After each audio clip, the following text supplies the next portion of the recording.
Meus queridos irmãos, com alegria vos saúdo com a paz de nosso Senhor e Salvador Jesus Cristo. Estamos aqui mais uma vez para dar prosseguimento à série de lições do quarto trimestre do ano 2025, sendo que hoje nós estamos de posse da lição número 6, para ser aplicada no dia 9 de novembro de 2025, com o tema A Consciência, o Tribunal Interior.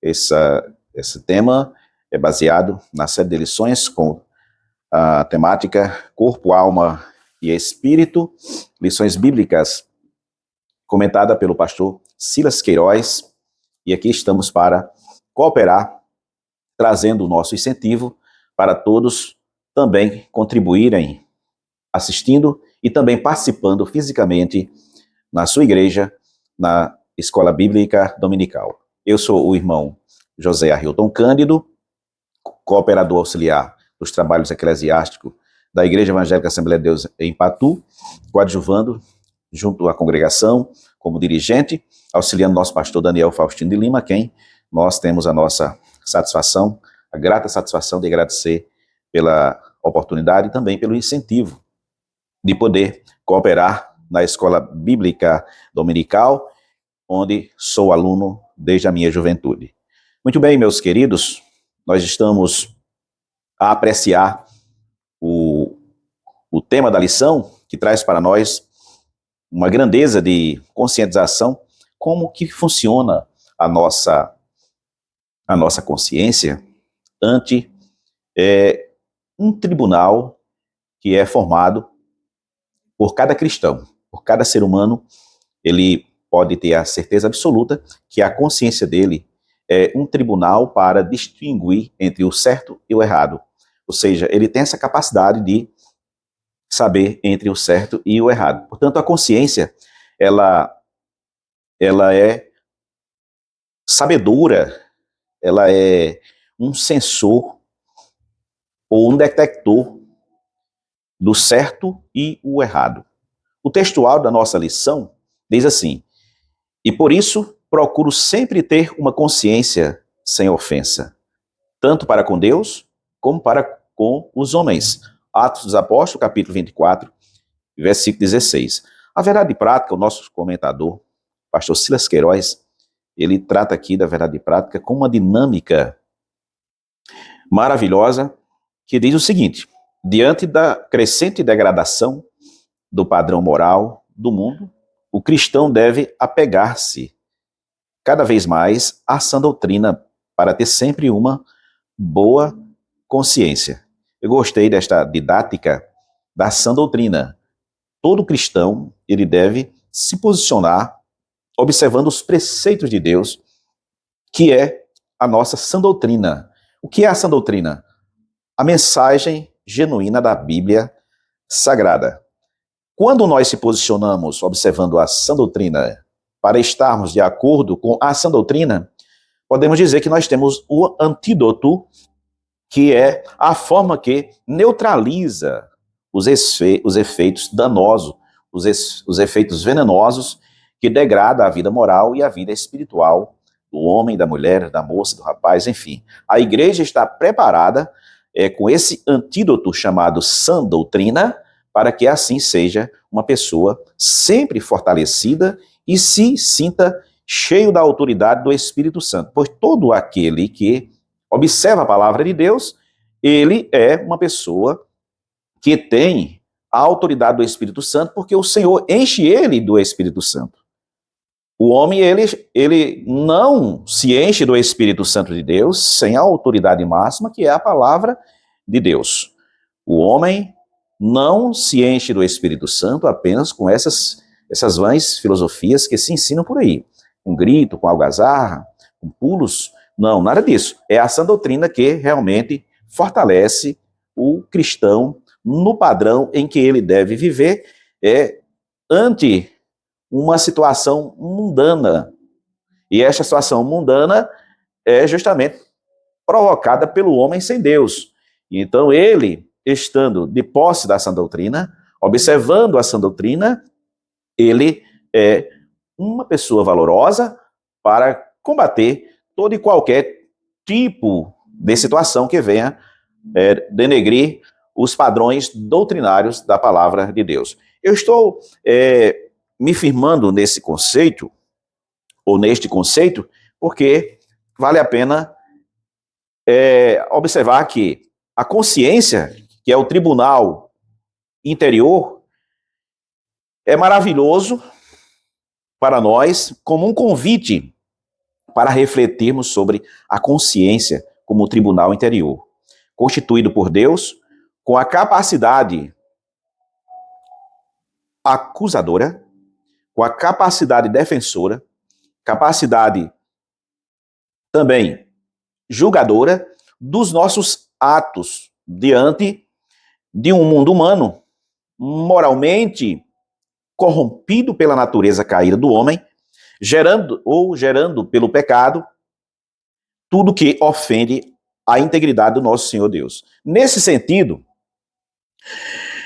desejamos fortalecer nossa fé em Cristo, a promover sincero arrependimento, a alcançar uma vida santa diante de Deus e dos homens, que nos custa renúncias desafiadoras para agradar a Deus, que nos constituiu sacerdote santo e eleitos em Cristo Jesus. Uma vez que estamos arrependidos e ligados pela fé em Cristo, nosso Senhor e Salvador, que é o caminho, a verdade e a vida. Cristo é o nosso caminho, a verdade e a vida. Deixo aqui nesta introdução esta reflexão baseado no que já falamos aqui no texto áureo e também na verdade prática. A leitura bíblica em classe, ela está baseada em Romanos, capítulo 2, versículo 12 ao 16, porque todos os que sem lei pecaram, sem lei também perecerão, e todos os que sobre a lei pecaram,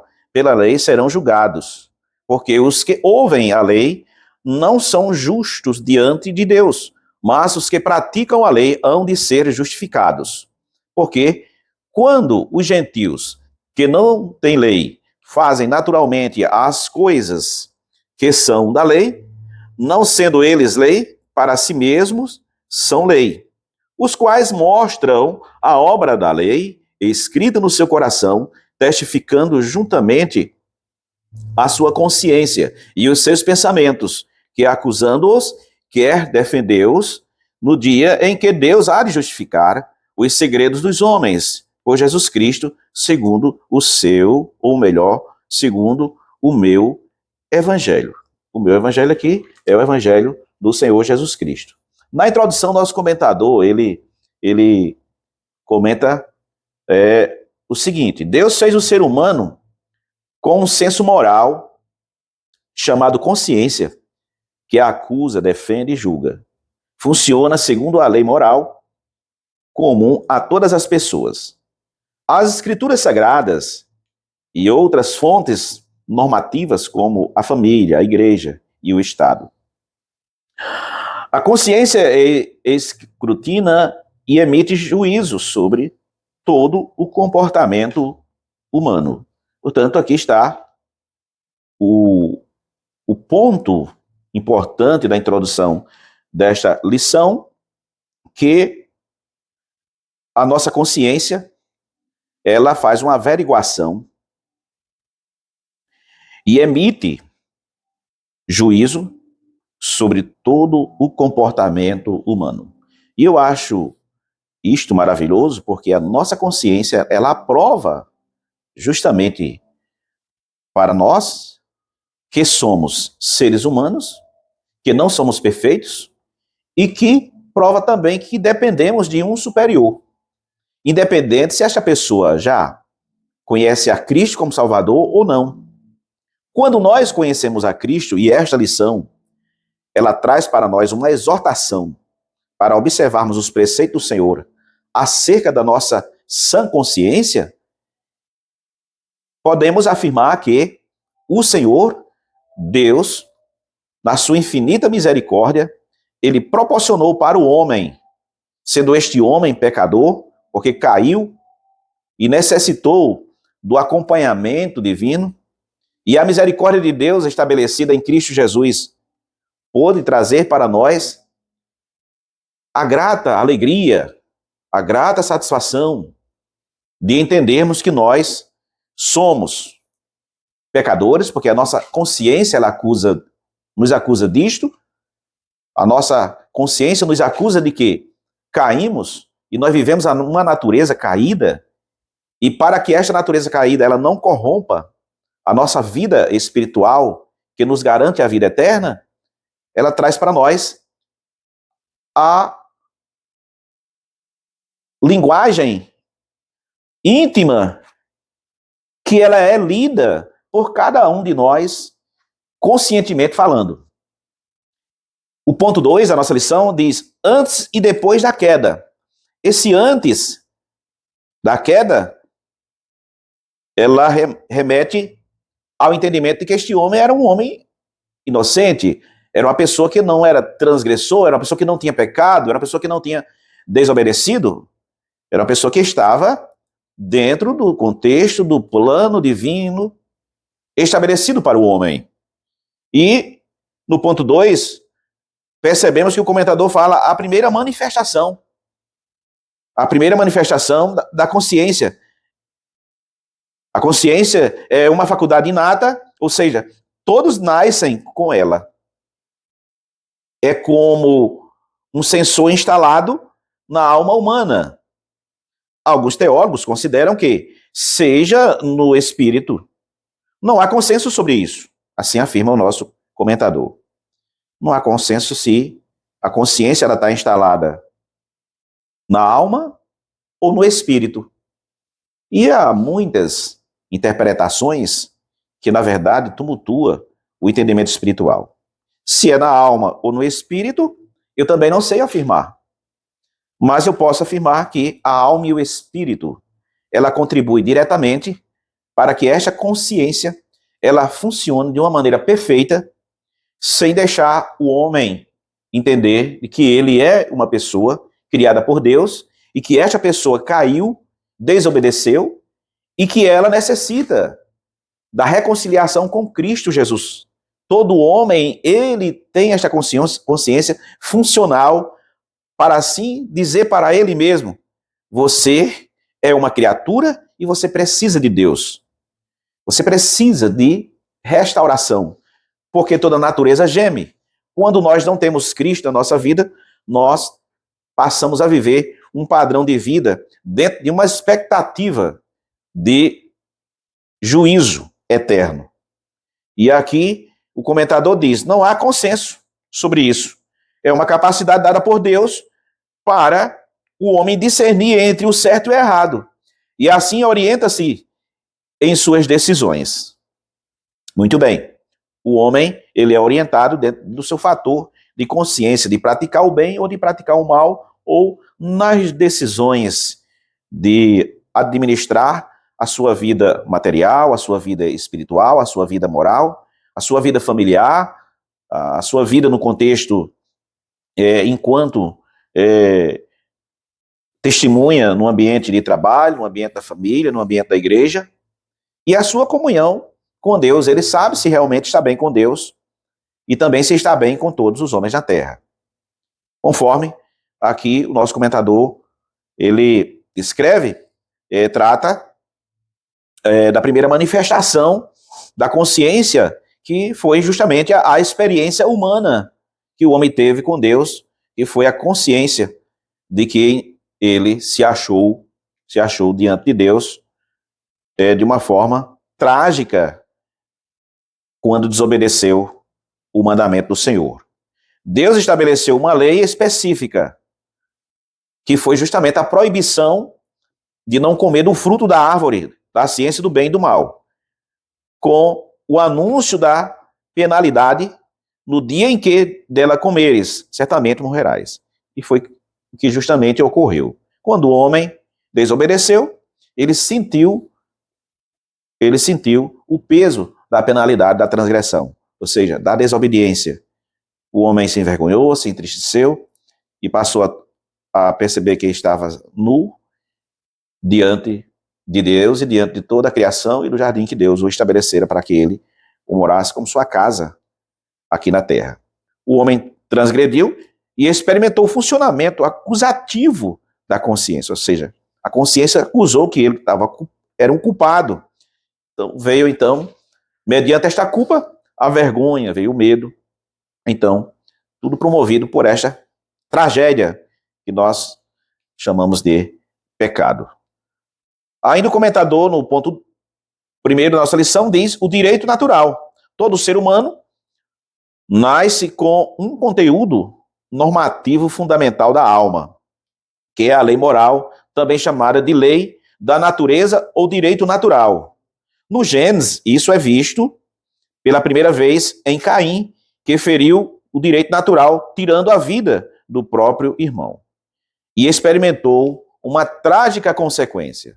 Sua consciência o afligiu de tal modo, com pesada culpa, dada a gravidade do seu pecado. E ele mesmo expressou: é maior a minha maldade que a possa ser perdoada. Da tua face me esconderei e serei fugitivo e errante na terra, conforme Gênesis, capítulo 4, versículo 13 e 14. Quando a consciência a acusa, não adianta tentar se esconder do Senhor, nosso Deus. Podemos observar no livro dos Salmos, 139, os versos 7 e 8. Também no livro do profeta Jonas, capítulo 1, versículo 3 ao versículo 12, o que isto está aqui sendo abordado pelo nosso comentador. Também nós passamos a observar, de acordo com o comentador, a escrita no coração. Em Romanos capítulo 2, versículo 12 a 16, Paulo faz referência à lei mosaica, dada a Israel, e à lei moral, o direito natural, comum a todos os homens, inclusive aos gentios. Abro aspas. Os quais mostraram a obra da lei escrita no seu coração, fecho aspas. Conforme Romanos capítulo 2 e o versículo 15. Em princípio, é com base nessa lei geral que a consciência atua. Abrimos aspas. Que é acusando-a, que é defendendo-as. Fecho aspas, versículo 15 do capítulo 2 de o nosso está aqui escrito no livro de Romanos. O que ocorreu em relação aos hebreus foi a positivação do direito natural. A escrita em pedras dos preceitos comuns a todos os homens, como a proibição de matar, Êxodo capítulo 20, versículo 13. Além disso, houve ampla regulação da vida civil, direito de propriedade, direito de família, exemplo que está escrito no livro de Êxodo, que foi justamente as leis, ou podemos chamar de decálogo. E também foi estabelecido as leis cerimoniais. Nesse contexto da ordenança de Deus ao homem para regulamentar o modo de vida na terra, gostaríamos de destacar que o Senhor Deus, ele deu ao homem direitos. Direito de possuir, por exemplo, sua propriedade, o direito de estabelecer ou de constituir a sua família. Isso que muitas pessoas, elas não valorizam. E a nível de Brasil, nós podemos observar que isto traz uma série de confusão de acordo com o que se estabelece na nossa legislação. Passa anos e anos, gerações e gerações, e há uma complexidade enorme no meio legislativo e jurídico do nosso país a não honrar os preceitos divinos por mera defesa de um posicionamento ideológico, pois nós cristãos defendemos que o homem tem o direito da sua propriedade, tem o direito da sua casa, tem o direito da sua terra para produzir, ele tem o direito de constituir a sua família, e o Estado não deve interferir nisto, e sim o Estado deve sim estabelecer leis para defender este homem com seu direito de propriedade e também este homem que tem uma família. Nós estamos vendo, a olho nu nos dias presentes, uma degradação moral ao ponto de que as pessoas estão com medo de viver na terra. Por quê? O avanço do pecado, o avanço da degradação moral, e que vem acompanhado da imoralidade, os seres humanos estão, de certa forma, temerosos a viver uma vida digna, porque mais parece que é melhor viver uma vida indigna, viver uma vida na desobediência, do que viver uma vida pautada na palavra de Deus. Mas, meus queridos, vocês que estão a ouvir esta mensagem baseada na contextualização desta lição bíblica, eu quero vos dizer que o Senhor Deus, ele te chamou na terra para um propósito, para que você entendesse como foi a vida do homem no antes e o depois. E o depois é para as gerações após adâmica, certo? Houve a geração adâmica no princípio, e nós somos a continuidade desta geração, nesta época que chamamos o tempo da graça de Deus, estabelecida pelo Senhor Jesus Cristo. Você homem, você mulher, você moça e rapaz, não temem em viver nesta terra, pois há muitas pessoas que ficam temerosas e deixam de seguir o seu progresso de vida, deixam de ser aquilo que Deus os chamou para ser. Por exemplo, há pessoas que desistem de ser cristão porque há um sufoco enorme da opressão social. Há outros que deixam de serem pai de família, desistem pela opressão social moderna. Há outros que não querem mais casar porque atende aos pré-requisitos da modernidade. Há outros que não querem mais constituir sua família porque acham que não vai atender justamente aos padrões e findam, então, se enveredando por caminhos tortuosos, dando margem para que o espírito do inimigo se aproprie desta vida e se destrua na terra sem cumprir com a missão primordial que é o Senhor Deus, que é conhecer o Senhor Jesus Cristo como Salvador, viver uma vida sossegada, uma vida quieta, no seu ambiente familiar, viver uma vida em comunidade cristã e viver uma vida também em família, viver uma vida profissionalmente digna, e isso tem verdadeiramente trazido para o ser humano uma série de complexidade. Alguém pergunta, vale a pena?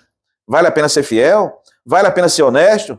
Vale a pena ser crente? São essas perguntas que pairam na vida de homens e mulheres, moças e rapazes. Vale a pena constituir uma família? Vale a pena ser justo perante os homens? Porque é tanta imoralidade, é tanta corrupção, que as pessoas ficam se perguntando. Mas eu digo para você, meu querido amigo, vale a pena ser crente em Jesus. Vale a pena pagar o preço pela fidelidade em Cristo Jesus. Louvado seja Deus para sempre. Portanto, terminamos este ponto aqui, dizendo, meus amados, que a consciência foi dada por Deus como senso moral inato, mas sofreu distorções após a queda. Precisamos ter esta consciência. Prosseguindo aqui, queremos abordar também, para fechar este primeiro ponto, que a transgressão, as pessoas, elas não serão condenadas por aquilo que desconhecem, mas pela atitude que demonstra em relação ao que sabem. É tipo aquela pergunta que algumas pessoas fazem. Eu já ouvi muitas dessas perguntas. As pessoas perguntando o seguinte: ô irmão, as pessoas que morreram sem lei, não conheceu a Deus, não conheceu o Evangelho, não conheceu a pregação do Evangelho, aqui está uma resposta. Aqueles que conhecem a palavra de Deus e sua lei serão julgados de acordo com o que eles conhecem.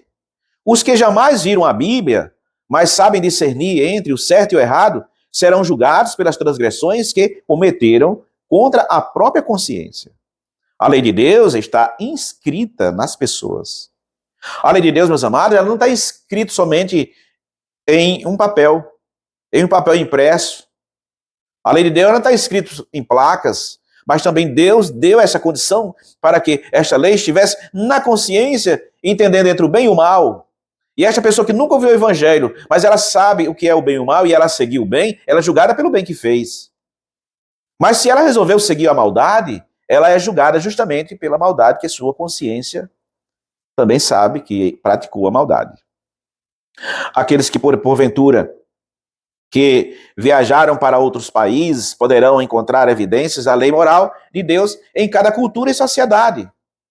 Outro dia, eu fui abordado por uma pessoa dizendo: Mas, irmão, os índios que nunca ouviram a palavra de Deus, hoje nós sabemos que os índios são evangelizados, mas teve em tempos remotos que os índios, por exemplo, em nossa nação, eles não conheciam o evangelho de Cristo, não existiam missionários para evangelizar, e quantas gerações indígenas não partiram desta terra sem conhecer. Mas eu quero dizer que no coração deste homem índio, desta raça indígena, deste povo indígena, eu quero dizer que a lei de Deus também está no coração deles. Eles têm uma consciência.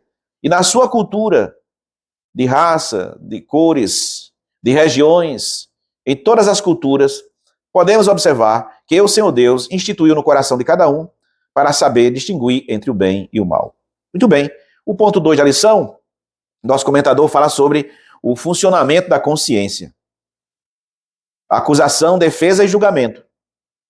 Estas três situações, acusação, defesa e julgamento, a consciência funciona como um órgão de acusação ou defesa, mas também exerce função judiciante. Observamos que o salmista, no Salmo 51, verso 3, é um salmo de Davi, que ele declara, dizendo, pois eu conheço as minhas transgressões, e o meu pecado está sempre diante de mim. Esta ocasião, Davi tinha consciência que pecou, mas ele foi exortado pelo profeta Natã para que confessasse o seu pecado.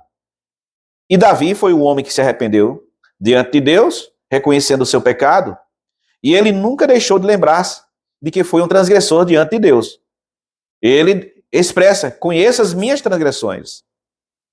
Portanto, nesta consciência do homem, ele sabe a transgressão. Eu sei o que eu tenho feito de certo e errado. Eu sei o que eu estou fazendo de certo ou de errado. Todos os momentos da minha vida. Seja no exercício das minhas funções eclesiásticas como servo de Deus, seja no exercício das profissões seculares, seja no exercício da minha atribuição enquanto pai de família, enquanto esposo, seja nas minhas atribuições enquanto filho. Portanto, meus amados, nós temos uma consciência dada por Deus para que saibamos qual é o nosso estado. Se estamos bem ou se estamos mal. E se estamos bem, louvamos a Deus. Se estamos maus, procuramos melhorar diante de Deus. Se é o pecado que nos afeta, que vem querer tirar a nossa paz, a nossa alegria, a nossa comunhão, e querer destruir a nossa vida espiritual, a única solução para o pecado da vida do homem é ele se arrepender e se voltar para Deus. Confessar o seu pecado e deixar que o Espírito Santo de Deus trate a sua vida para que ele possa viver uma consciência tranquila. Porque eu observo e creio que nada mais difícil é do que um ser humano chegar ao seu momento de pôr a sua cabeça, reclinar a sua cabeça no travesseiro para dormir o seu sono, com a consciência pesada de que cometeu ofensa contra alguém, de que está cometendo uma ofensa contra Deus. Eu acredito que esta consciência, ela não dorme em paz. Portanto, está aqui esta exortação de Deus, que a consciência nossa, ela nos acusa, ela também nos defende e ela também nos julga, pois entre o certo e o errado, temos a capacidade de julgar se estamos bem com Deus ou não. Em se tratando da comunhão, o apóstolo Paulo, ele escreve a carta aos Coríntios dizendo que o homem, examine-se o homem a si mesmo, e para poder então participar da mesa, do pão e do vinho, que é a simbologia memorial que a igreja se reúne para celebrar a Santa Ceia, e esta Santa Ceia ela deve ser celebrada com comunhão, com união, pois o pão da vida é a comunhão. Repito, o pão da vida é a comunhão. Não adianta eu participar da mesa do Senhor, que é o pão que simboliza Cristo, que é o vinho que representa o sangue de Jesus, com a consciência maculada. E esta consciência maculada, ela vai me trazer um prejuízo porque eu estou resistindo ao Espírito Santo de Deus, à rendição total diante de Deus, para então declarar que sou um pecador, que cometi uma ofensa, e eu quero ser tratado pela a orientação do meu líder espiritual, do meu pastor, do meu dirigente, do meu líder de departamento, que estiver mais próximo dele, para que ele possa então ser socorrido em tempo oportuno, antes de que perda totalmente a oportunidade que Cristo concede ao ser humano na Terra. Também, sobre o ponto 2, o funcionamento da consciência, existe também a vãs justificativa. A expressão foram abertos os olhos, em Gênesis capítulo 3, versículo 7, também significa experimentação imediata da malícia, antes inexistentes em Adão e Eva. Ou seja, houve aquela vã justificativa do homem. Ou seja, o homem, quando está em pecado, ele tem dificuldade de se retratar com Deus, se retratar com a sua igreja. Por que isso acontece? Porque é mais fácil para o homem caído colocar a culpa nos outros do que ele assumir a sua culpa. É o que temos visto no nosso dia a dia. Portanto, aqui, a exemplo de Adão, quando foi convocado por Deus, naquele chamamento, Adão, onde estás? Adão estava escondido por trás das árvores, mas não estava escondido de Deus, porque ninguém se esconde de Deus, porque ele é onisciente, onipresente e onipotente. Não tem capacidade de homem nenhum se esconder diante de Deus. Os olhos do Senhor estão em todo lugar. O Senhor Deus enxerga em todo lugar. Louvado seja Deus para sempre. Eu me alegro com isso porque Deus me assiste aonde eu estou. Se eu estou fazendo certo, o Senhor está olhando para mim. Se eu estou fazendo errado, o Senhor está olhando para mim. Se eu estou fazendo certo, a minha consciência está dizendo que eu estou no caminho certo. Se eu estou agindo de forma errada, a minha consciência está dizendo que eu estou me conduzindo de forma errada, de forma desobediente. E Adão, então, disse para Deus, quando Deus o pergunta, o que é que houve?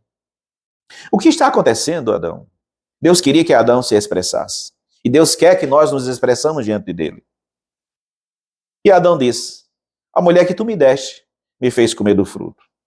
E Deus se dirige para a mulher e o que é que houve? Por qual razão você desobedeceu? Mas a serpente me enganou. Ou seja, até nos dias atuais nós encontramos alguém que quando comete uma falha, dificilmente esta pessoa está preparada para assumir o seu erro. Mas diante do trabalhar do Espírito Santo de Deus, esta pessoa ela vai se encurvando, ela vai se dobrando, porque se ela tem o temor de Deus, a tendência é ela se entregar para Deus e dizer, Senhor, eu sou o culpado. Davi disse, eu sou o culpado, o meu pecado, as minhas transgressões, está sempre diante de mim. Eu pequei, eu desobedeci, e agora eu quero receber de Deus a restauração. O Salmo 51, se formos ler, é uma declaração de um homem de Deus, de um servo de Deus que estava plenamente arrependido e então disposto a renunciar todo o tempo àquilo que prejudicava a sua vida, que era a concupiscência pelos olhos. Muitas pessoas são atraídas pelos olhos e caem no pecado da prostituição, do adultério, porque deixa a concupiscência dos olhos provocar sua natureza carnal e então ele cai dessa natureza. Estou me referindo ao pecado de Davi, que foi justamente gerado pela ociosidade da sua vida. Era tempo dos reis estar na guerra e ele não foi, ficou no palácio, ocioso, passeando pelo palácio. E então, ao avistar uma determinada mulher, ele cobiçou e então foi fatal para ele. Isso pode ocorrer comigo, com você e com nós. Nós não estamos isentos destas quedas, mas se vigiarmos, se estivermos diante da presença de Deus, pedindo a Ele misericórdia, Senhor, me livra deste mal, me livra desta cobiça, me livra, Senhor, desta situação, desta fraqueza, seja fraqueza nos olhos, seja na mente, seja nos lábios, não importa. A fraqueza, para Deus não importa a fraqueza do homem, porque Deus sabe que o homem é fraco, mas importa sim ele se fortalecer no Senhor e na força do seu poder, para que ele seja vitorioso todos os dias da sua vida. Também no ponto 2, o comentador fala sobre o debate no tribunal. Vamos ver aqui, a consciência é como um tribunal que julga condutas, aprovando-as ou reprovando-as em relação ao presente. De acordo com Atos capítulo 23, versículo 1.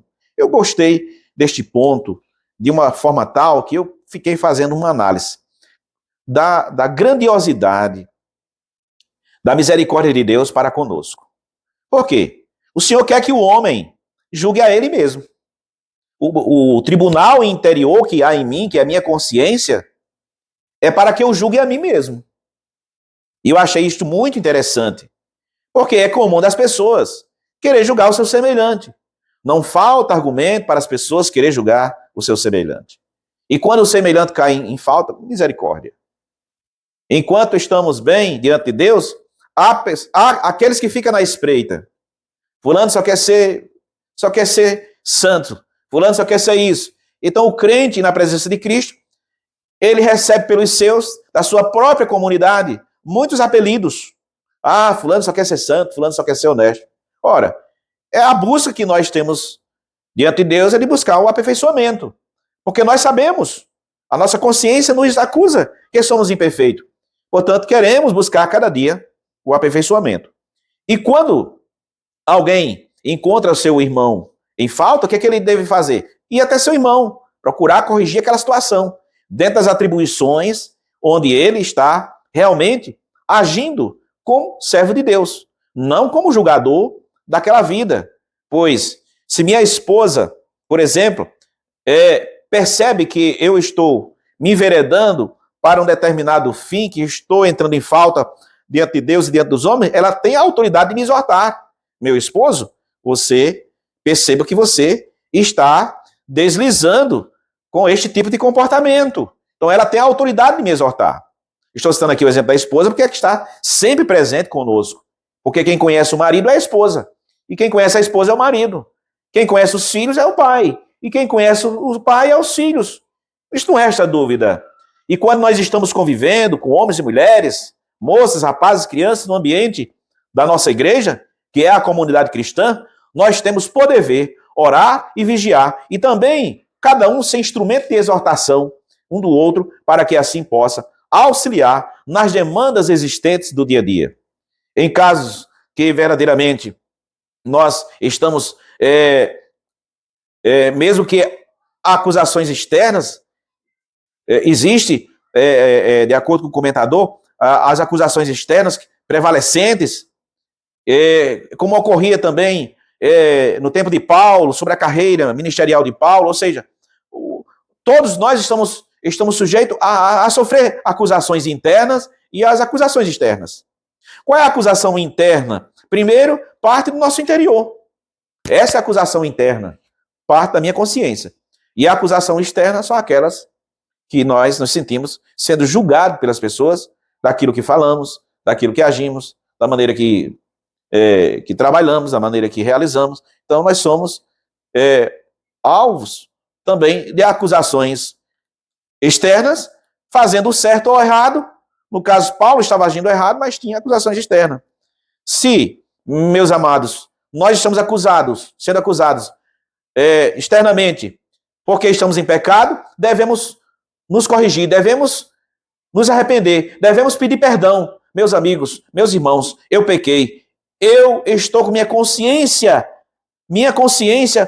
acusando-me de que eu transgredi diante do Senhor. Eu me dirijo a vocês publicamente, que me perdoem e vou lutar para não cair mais neste fracasso. Portanto, diante das acusações externas, só é possível ser aplacada quando o homem tem humildade e ele realmente reconhece a sua transgressão. As perguntas que se fazem sempre, de vez em quando nós somos abordados com algumas perguntas que geram alguns questionamentos. O que fazer quando erro e minha consciência acusa que estou errado? Eu gerei aqui duas perguntas interessantes para terminar este ponto 2. O que fazer quando erro e minha consciência o acusa que estou errado? Devemos procurar a presença de Deus em oração, arrependido, Senhor. Eu me arrependo deste ato. Se o meu erro foi um erro de consciência, de mente, diante de Deus, eu recorro a Deus, para que Ele me perdoe e me restaure. Mas se o meu erro é perante os homens, eu devo pedir perdão aos homens. A segunda pergunta que eu gerei aqui é: o que fazer quando me acusam e minha consciência não me condena? Quando estou sendo acusado sem cometer falha algumas, porque esta acusação é gerada de alguém que inveja, porque o pecado da inveja É um pecado danoso no meio das pessoas. E quem vive em comunidade está sujeito a ser acusado sem ter cometido erro. Quando alguém nos acusa que estamos em pecado e não pecamos, a nossa consciência não acusa, a primeira coisa que devemos fazer é entregar a causa ao Senhor e silenciar, ficar em silêncio. Não devemos estar nos escabelando, né, buscando satisfação com as pessoas, porque hoje, no dia a dia, alguém se sente desrespeitado, alguém se sente acusado, a primeira coisa que as pessoas pensam é logo levar para a justiça, para ter privilégios de danos morais e outras coisas a mais. Mas isso não convém em nosso meio cristão, porque nós, no meio cristão, temos a capacidade, devemos ter, é para ter, a igreja é para ter a autoridade espiritual e moral de resolver os conflitos internos. Paulo exortou a igreja, dizendo, não tem entre vós alguém capaz para resolver estas demandas, porque as demandas, os problemas entre os cristãos estavam sendo levados para a justiça comum. Portanto, se eu tenho um problema com o meu irmão, eu devo resolver com o meu irmão. E me lembro que uma determinada vez, um testemunho antigo, eu posso contar aqui, eu li um artigo, que uma determinada pessoa levou uma demanda para o juiz da sua cidade, e o juiz, ao receber esta demanda, na primeira audiência, o juiz perguntou, você é crente? Sou crente. Você tem um pastor? Tem um pastor, sim. Muito bem. O juiz percebeu que era uma demanda interna, do ambiente, da convivência cristã, e o juiz exortou ele para ele levar, olha, vai resolver esse assunto com o seu pastor, porque esse aqui não é assunto de justiça comum. Então Deus usou o próprio juiz, dentro das suas atribuições de autoridade jurídica, para exortar esse determinado irmão que tinha levado uma demanda que não era atribuição da justiça comum, e sim era uma atribuição de que ele deveria se corrigir diante da sua igreja, diante dos seus irmãos. E isto foi muito bom para aquele determinado irmão. Acredito, na continuidade dessa história, que se essa pessoa se arrependeu, com certeza ela encontrou o caminho do céu. Mas quando não encontra o caminho do céu, meus amados, misericórdia. Demandas e mais demanda é um problema gerando outro problema, e a Bíblia diz que quando o homem está em pecado, é um abismo chamando ao outro abismo. Muito bem, vamos dar uma pausa aqui neste momento para partirmos para o terceiro tópico, a consciência é falível. Um rápido intervalo para a nossa continuidade. Muito bem, meus irmãos, estamos de volta com o nosso tema maravilhoso, a consciência, o tribunal interior. A sexta lição do nosso quarto trimestre do ano 2025. Diz assim, a consciência é falível. O nosso comentador, ele apresentou aqui 3 subtópicos, dizendo, aliás, 2 subtópicos, dizendo o seguinte, primeiro, defeitos da consciência, e segundo, Deus, o supremo juiz. Defeitos da consciência. A Bíblia menciona consciências defeituosas, cauterizadas, insensíveis. Insensíveis ao pecado. Essa consciência fraca, ela gera legalismo. Essa consciência, ela é uma consciência corrompida, uma consciência contaminada, e que para a consciência funcionar bem, é preciso estar corretamente educada e cuidada à luz da genuína palavra de Deus no Espírito Santo. Todo desequilíbrio é perigoso. A insensibilidade leva à complacência com o pecado, mas a hipersensibilidade produz extremismo, onde tudo é pecado. Meus queridos, é importante esta abordagem, porque nós estamos sujeitos a uma consciência defeituosa. É aquela consciência que ela é cauterizada. O que é uma consciência cauterizada? É que ela não é mais sensível à voz do Espírito Santo. Ela não é mais sensível à mensagem quando ela está sendo ensinada na doutrina. Ela não é mais sensível ao conselho espiritual.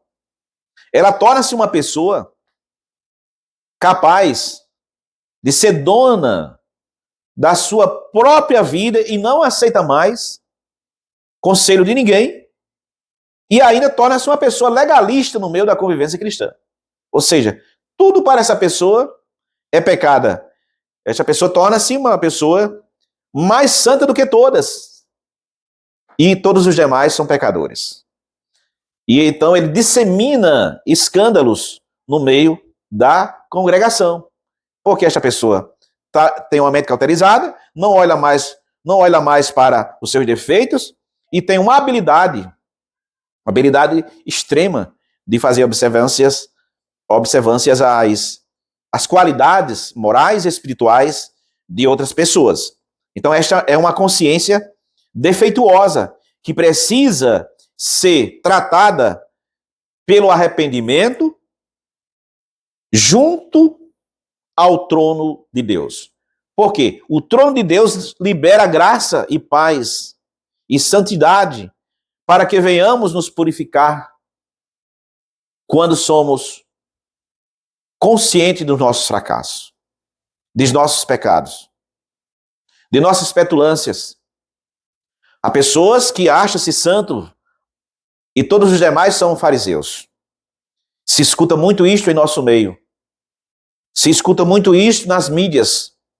Alguém que se posiciona como pessoas santas e todos os demais têm o comportamento de fariseu, que é justamente a aparência.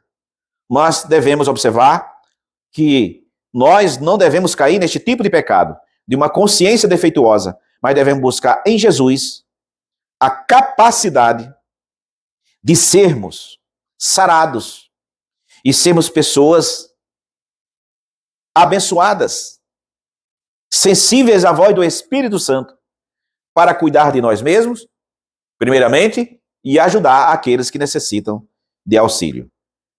O segundo subtópico do 3 diz o seguinte: Deus, o supremo juiz, apesar de sua grande importância no exercício do juízo moral, o pronunciamento da consciência não tem valor absoluto ou definitivo, como disse Paulo, porque em nada me sinto culpado, mas nem por isso me considero justificado, pois quem me julga é o Senhor. Devemos sempre nos submeter humildemente a Deus, ainda que nossa consciência não nos acuse. Somente Ele, Supremo Juiz, pode sondar nosso interior e expor os mais profundos desígnios de nosso coração, mesmo os que nos sejam ocultos.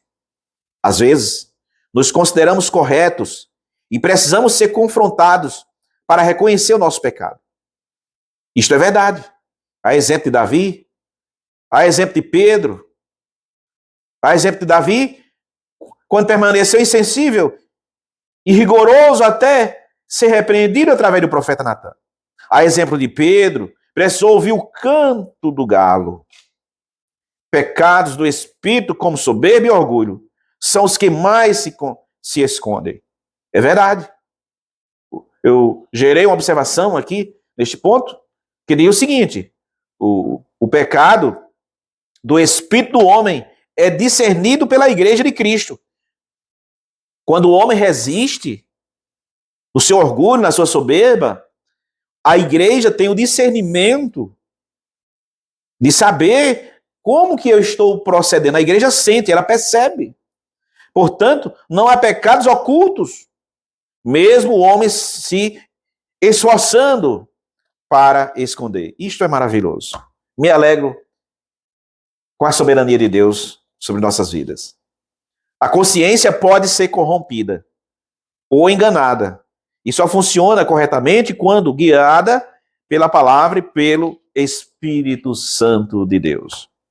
Para concluirmos, meus amados, diz assim: devemos manter nossa consciência sempre pura, renovada e iluminada por meio do contínuo estudo da Bíblia Sagrada, nossa infalível regra de fé e prática. Se ela nos acusar, não nos esqueçamos. O sangue de Cristo é poderoso para purificar a consciência de todo aquele que, arrependido, confia no poder do seu sacrifício. De acordo com Hebreus capítulo 9, versículo 14. Cheguemos-nos sempre a Ele com inteira certeza de fé. Hebreus 10, 22. Portanto, meus irmãos, meus amigos, lembremos que somos os fiéis responsáveis por nossa vida eterna. Cada um de nós somos responsável pela nossa vida eterna e vida pessoal, pois Cristo nos constituiu sacerdócio real, geração eleita, nação santa, povo adquirido, para anunciar as virtudes daquele que nos chamou das trevas para a sua maravilhosa luz. 1 Pedro, capítulo 2, versículo 9. E eu encerro agradecendo por esta rica oportunidade, levando a minha saudação aos nossos irmãos, agradecendo ao nosso pastor Daniel e à igreja de Patu, Rio Grande do Norte, por esta oportunidade, agradecendo também ao corpo docente, na pessoa do superintendente, nosso irmão Francisco Soares, e agradecendo também ao corpo docente, aqueles que são ativos e proativos na caminhada de aluno assíduo na escola bíblica dominical. Deixo o meu conselho para vocês. Se você ainda não participa da escola bíblica dominical, você deve sentir esse desejo. A sua consciência deve dizer para você que você deve ser um estudioso da Bíblia. E a escola bíblica dominical proporciona um assunto bíblico sistematizado por comentadores capacitados. E eu louvo a Deus pela vida dos comentadores, especificamente nesta lição, ao pastor Silas Queiroz, que na sua simplicidade, ele traz para nós um entendimento bíblico da nossa consciência, o tribunal interior. Que a paz de Cristo, que excede todo entendimento, seja com todos os queridos irmãos, hoje e sempre. Amém.